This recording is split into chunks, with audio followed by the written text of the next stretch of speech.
The first two Sonny games have been around for a long time, but only as Flash games. Until now, as they are about to release on Steam in a Legacy Collection, which is something that Armor Games is doing with more and more titles. Several weeks ago, we talked about the original Flash version of the first game, and since then, some of you have been waiting for the second game to appear on this channel. Well, the folks at Armor Games were kind enough to send me an early access key to the Sonny Legacy Collection, which releases on Steam September 30th, and because I loved the first game so much, I thought this was the perfect opportunity to play the second game. So when you launch the Legacy Collection, you can pick between Sonny 1 and Sonny 2. We're going to dive right into the sequel and pick our class. There's 3 classes to choose from: the Psychological, Biological, and Hydraulic class. Each class is uniquely different with their own stat dependencies, skill trees, and playstyles.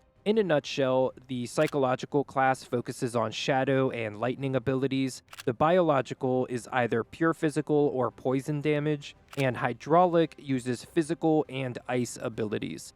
For our first run, we chose Biological as it seemed the most straightforward and I didn't want to overcomplicate my first playthrough. For those unaware of how the first game ends, just a quick recap. Basically, Sonny and Veridux were trying to reach the town of Hugh while also trying to find a way to play a cassette tape that was given to Sonny by someone named Lewis the Blind. The cassette tape was given to Sonny in the first game and he has no idea what's on it. All Lewis told him was that it might help him. Sonny 2 opens up with a familiar type of cutscene. You know, it's been a month since we were on the ship, and I still don't know what's on this tape. It's probably nothing more than a mixtape of his favorite songs, am I right? No, he said it was important. We got company! Sonny and Veridux are sitting around a campfire talking about the tape. Apparently, a month has passed since the opening sequence of the first game. They're planning on their next move when suddenly a badass biker chick shows up, beats them up, and takes the tape from them before riding off into the distance. Pretty boy. No. The tape! After the cutscene, the game opens up to the first combat against a prison guard, as we are seemingly inside of a prison complex, later learning that the name of the prison is called New Alcatraz.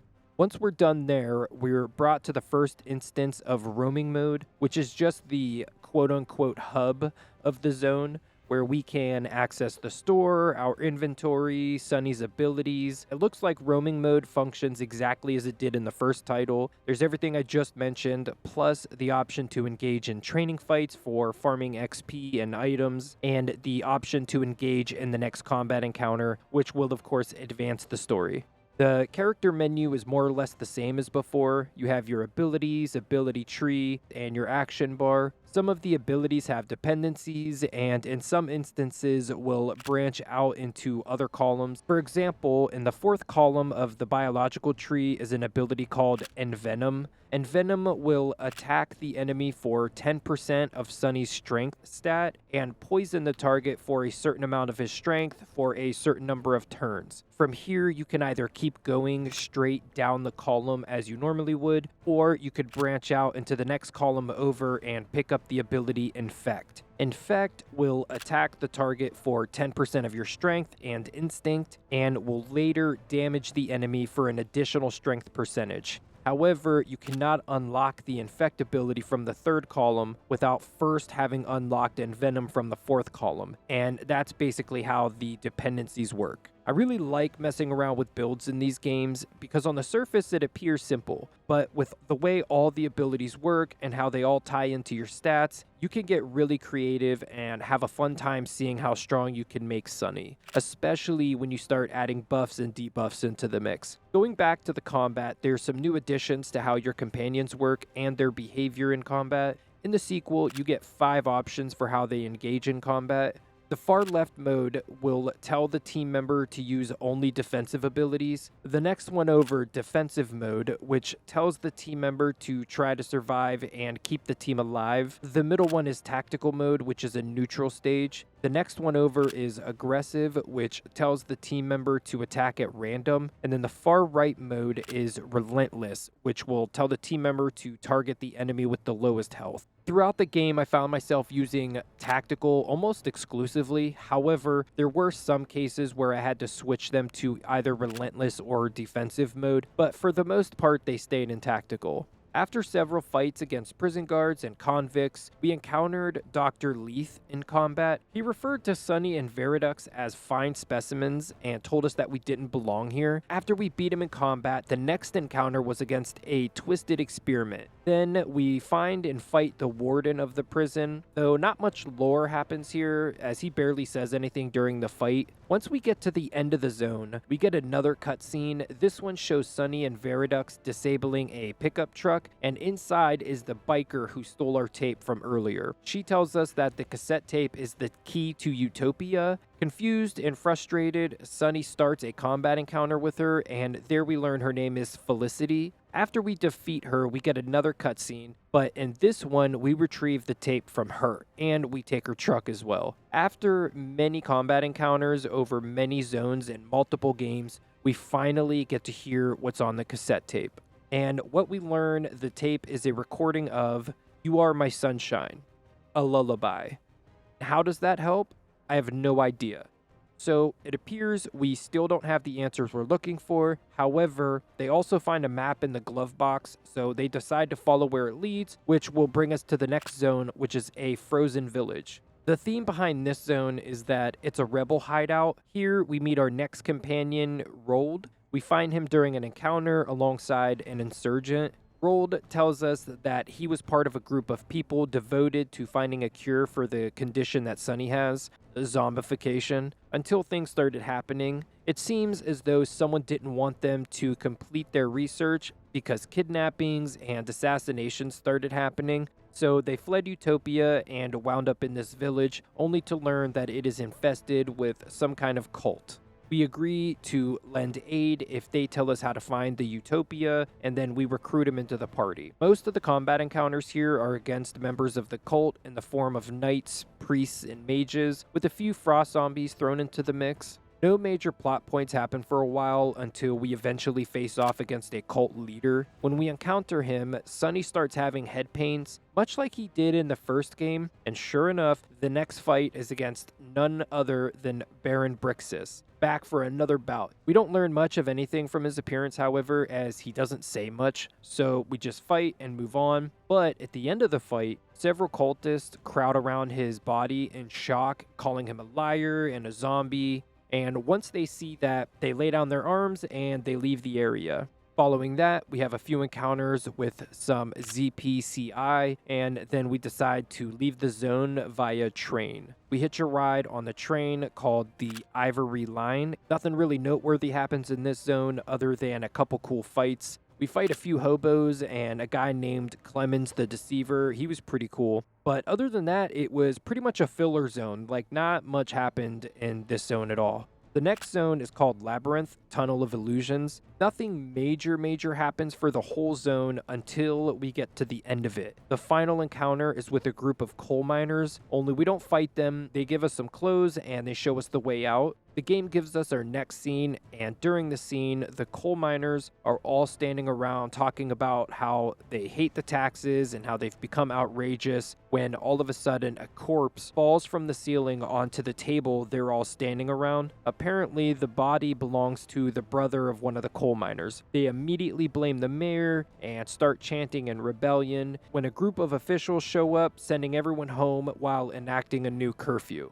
And Hue is the place we've been trying to reach for 2 games now. Most of the encounters in Hue are against various types of police officers and other law enforcement. It's a really wild place. About a third of the way through the zone, we run into Felicity again, except this time she joins our cause as we help the locals take down the mayor of Hue because she also wants to see him overthrown. She becomes a mostly full party member with some restrictions. We can swap her gear just as we can with everyone else in the party, except her appearance doesn't change, like her clothing and stuff. Only her weapons will change appearance. After a number of encounters, we meet the mayor accompanied by a ZPCI ambassador. They're talking about plans they have to subdue the masses and how they are pretty much underway. The mayor is quite surprised to see Felicity and is very clearly afraid of her. We don't get to fight, however, and the scene ends there. Shortly after this, we got stuck at a combat encounter. Much like the last game, it wasn't even a boss battle, but just unbelievably difficult with our current build setup.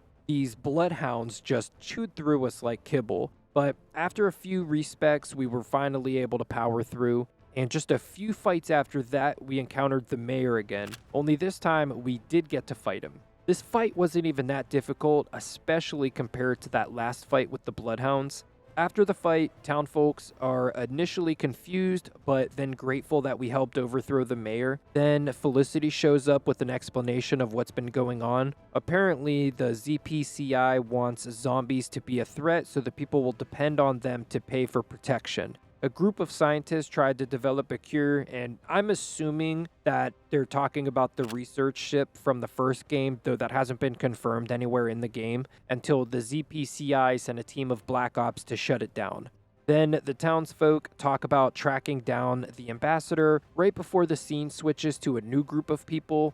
Assuming this is the ambassador himself, they discuss what just happened to the mayor and how they should respond. Someone suggests crushing the rebellion to make an example. Another suggests nuking the city, and the ambassador, again, assuming that's him, informs the council that they will instead be using the seed. And then everyone is shocked by this. If you continue on, you're prompted with an end screen, presumably the original ending of the game. However, in the same end screen, they talk about adding additional zones, and I know that on the map there was one more zone to play through. It's called Sanctus, the Supreme Court. So if you travel on there, you can fight through a few more battles, and there's one specific battle here that is quite unique compared to all the others. You fight against a bomb, and you have to take it out before it detonates. You get a certain number of turns, and you have to bring it down to 0 health points from 130,000.